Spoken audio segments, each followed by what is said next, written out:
When were you finally told that Breonna didn't make it?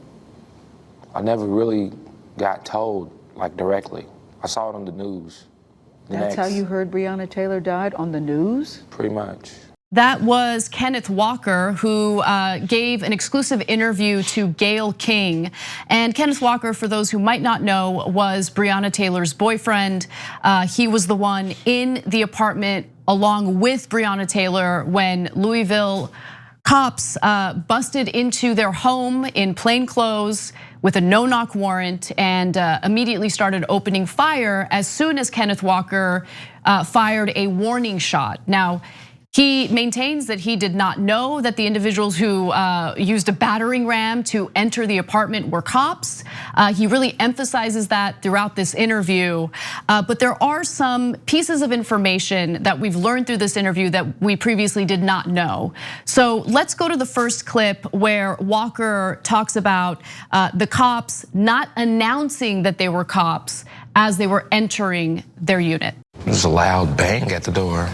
You know, nobody was responding when we were saying, who is it? You all did ask, who is it? Several times, both of us. And there was no response.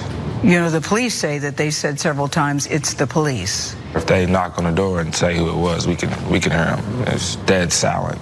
I know 1,000,000% sure that nobody identified themselves. So you hear the heavy knocking, and what do you do? So now at that point, we're getting up to put on clothes, make ourselves decent to answer the door. Then I grab my gun. We should also say you were licensed to carry the gun. For sure. That was the one time I had to use it. I mean, if it was the police at the door and they just said we're the police, me or Breonna didn't have a reason at all not to open the door and see what they wanted. And that makes a lot of sense because remember, even though that was a no-knock warrant based on a drug trafficking investigation, there was really no reason for Kenneth Walker or Breonna Taylor to hide anything or to threaten the lives of those cops. The cops found absolutely nothing. They were in no possession of drugs or of illegal weapons. Nothing illegal was in their apartment. So why would Kenneth Walker feel the need to shoot if he knew that the people trying to enter his home were cops? The narrative that we keep hearing from the Louisville Metro Police Department, it makes no sense. And witnesses, John, as we know, claimed that they did not hear the cops announce themselves. One witness said that he heard one of the cops say it. But I wanted to get your thoughts on that exchange. Well, and even that witness had earlier, about a month earlier, had not said that. It was only later on when they were re-questioned that suddenly they came up with that. You're so right to point out, like we think, okay, common sense, the cops are busting your apartment and you think, well, the way to get out of this situation is to begin shooting at them. That's crazy. Who would actually do that? But we need to understand that the people who believe that we can't seem to get through to, they believe that about all of these. They think that, you know, Michael Brown was gonna rush a cop, had already been shot, was gonna rush and try to strangle the life out of a cop. They really do seem to believe that very often the idea is that black individuals want to kill people with their bare hands, and they will do it. And so you can't just fight or run. No, you have to kill these people because Trayvon Martin, he would have strangled the life out of George Zimmerman. They really do seem to think this. And we've talked about, you know, the long ago, decades old origins of this idea that was very common in the media that black individuals were portrayed as if they were Yetis or something like that, stronger than a regular person, more difficult to put down. And that sort of narrative, you don't see that on headlines on the New York Times anymore, but that does not mean that people don't believe that they think that ways that they would never act themselves. They really do seem to think that some people are just waiting to kill people with their bare hands. And these are the people that we have to try to get to understand that no, we're all humans. Nobody wants to kill, nobody wants to die. That person didn't want to be killed by cops or have their girlfriend be killed by cops. And we just can't get through to people on something as simple as that, our own shared humanity. The lack of justice in this case is beyond infuriating, especially when you find out that the prosecutor did not recommend criminal charges for the murder of Breonna Taylor when it came to the grand jury, and only one of the cops, Officer Hankerson, is the person who's facing any criminal charges, but it's not even related to shooting and killing Breonna Taylor. As we've reported on previously, it's related to wanton endangerment because check out how brave this guy was. He ran away from the apartment into the parking lot and then just started shooting indiscriminately. So he absolutely should face criminal charges for that. But when it comes to what happened to Breonna Taylor, no criminal charges. And it's just beyond infuriating. In the next clip, Walker talks a little bit about what it was like once the cops started shooting. Take a look. One officer fired 6 shots, Officer Mattingly. Officer Cosgrove fired 16 shots. Officer Hankerson fired 10 shots. That is a lot of firepower. I still try to make sense of it to this day. There's definitely nowhere to hide. There's bullets coming in every direction. When did you realize that Breonna had been shot? I guess in the middle of all the gunfire, like she screamed, but like I was holding her hand. You were holding her hand? Yeah, like while this was happening, I pulled her down to the ground. But she was just scared, so she just didn't get down. So in the middle of all of this, you realize that she's been hit. Was she alive at the time? She was still, and when all the gunfire stopped, she was like bleeding and stuff, and I was holding her. Then that's when I called my mom. You called your mom first? Yeah, I told her that somebody just kicked in the door and shot Breonna, and she's freaking out at this point, but she told me to call 911, so I did. And then when he did call 911, and I think this part is so important, and I wish I did a better job at noticing this when we had previously talked about this story. The way that he's talking to the dispatcher as he's calling 911 makes it abundantly clear that even at that point, he did not know that the people who had entered the apartment were cops. Listen. 911 operator Harris, where is their emergency? I don't know what's happening. Somebody kicked in the door inside my girlfriend. While you're on the phone, you don't know it's the police. I didn't know it was the police, not at all. And I even proceeded to tell 911 that, somebody just kicked in the door and shot my girlfriend. I didn't.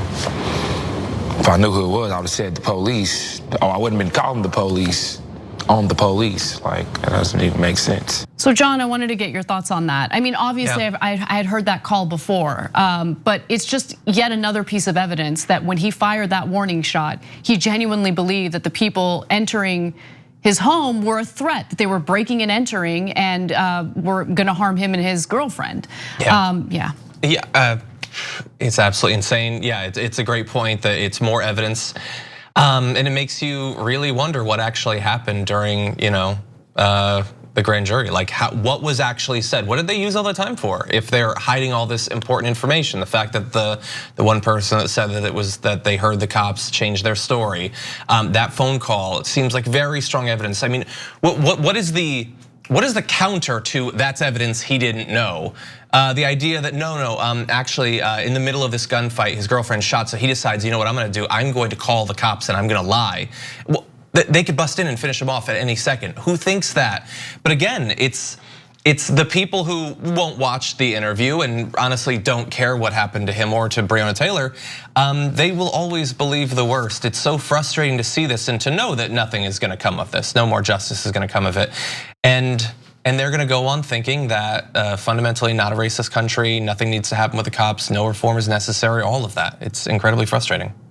What's also incredibly frustrating is, we keep hearing about how, the whole purpose of having police is that they keep us safe. They're supposed to protect and serve. But there was just this fundamental disrespect for human lives during this whole incident. And even after the fact, you had some of the cops, and this is all caught on tape, admitting that there had been some sort of miscommunication. But what was also incredible was how they refused to provide medical aid to Breonna Taylor as she laid there bleeding out. Kenneth Walker talked about that in the interview. Let's hear what he had to say. The police didn't come rushing in? Not at all. I don't think I realized that it was the police until I was on the phone with Breonna's mom. I hear like people outside talking. I thought they was, coming for help because I called 911. So you think they're coming to help you? Yes. So when I come outside, there's guns pointed at me. I'm being threatened with dogs and whatever else. Don't look that. Put your hands behind your head.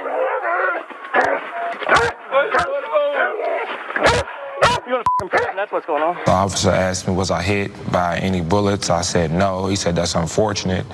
So that threw me off too. So I'm like, what's he mean by that? That's unfortunate, he said to you after you've just lost your girlfriend and you don't know what is happening. What did you think when he said that? I didn't know what to think, and I really wasn't worried about me. Only reason I'm even out here is because the only way for her to get help in there is for me to be out here. We were scared. No, we didn't know who it was. We didn't even know who it was. And it doesn't surprise me that a cop would tell him that it's unfortunate that he didn't get shot, because that means that there's a witness there who just experienced the unbelievably, just the disregard for human life that those cops demonstrated that night, right? And you have a witness who saw it from beginning to end, who experienced it beginning to end, but it doesn't matter. It doesn't matter. It doesn't matter that the cops lied to a judge in order to obtain the no-knock warrant. They lied about the post office. I can't get over this. Lied about the post office, allegedly telling them that there were suspicious packages being sent to Breonna Taylor's apartment. And that's why they needed the no-knock warrant, because they needed to check out whether she was trafficking drugs. Later, a postal inspector said, no, no one said that. No one said that there were suspicious packages being delivered there. So that lie alone should be a huge, huge red flag. And again, to know that there's been no justice specifically for Breonna Taylor and her family is beyond infuriating. It doesn't matter that her boyfriend survived and is able to tell his story. Even after all of that, no one's being prosecuted, no one will stand trial specifically for murdering Breonna Taylor in her own apartment. Yep, and from both the behavior and the way that they talk to him, it's they're gangs. That's all it is. In some places like LA, it's formal. I mean, there's basically no distinction. They talk about themselves as gang members would, and in some places they just act like it. They like that they have the power of life and death. They like knowing that if they dole it out, it's basically impossible that they'll ever face any kind of justice. Worst case scenario, they have to work at another police department 10 minutes down the road. It's madness, and thankfully, throughout the course of this year, some people have been moved over to the position of realizing that reform is necessary, but not nearly enough. Thanks for watching The Young Turks, really appreciate it. Another way to show support is through YouTube memberships. You'll get to interact with us more. There's live chat emojis, badges. You've got emojis of me, Anna, John, JR, so those are super fun. But you also get playback of our exclusive member-only shows and specials right after they air. So all of that, all you gotta do is click that join button right underneath the video. Thank you.